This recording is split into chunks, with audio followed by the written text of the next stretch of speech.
A is to B 2 is to 3, B is to C 4 is to 5 மற்றும் C is to D 6 is to 7 எனில் A is to B is to C is to D is equal to என்னன்னு கேட்குறாங்க. Ratio and ப்ரொபோர்ஷனில் இந்த மாடலில் some கேட்டாங்களா? இங்கே A is to B 2 is to 3, next B is to C 4 is to 5, next C is to D 6 is to 7, 6 is to 7. So இந்த ரெண்டு ஸ்பேஸுக்கும் முன்னாடி இருக்கிற இந்த வேல்யூ அப்படியே மூவ் பண்ணி எழுதணும். 3 இங்கேயும் 3. ஸோ இந்த 5 மூவ் பண்ணி இங்கே எழுதணுமா 5. நெக்ஸ்ட்டு இந்த 6 மூவ் பண்ணி இங்கே நெக்ஸ்ட் இந்த 4 மூவ் பண்ணி இங்கே எழுதிக்கலாம்.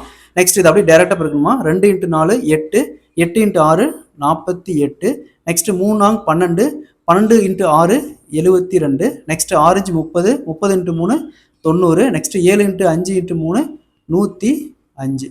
ஸோ இதை என்ன சிம்பிளை பண்ணால் 16, இங்கே 24, இங்கே 30, இங்கே 35. So A is to B is to C is to D is equal to 16 is to 24 is to 30 is to 35.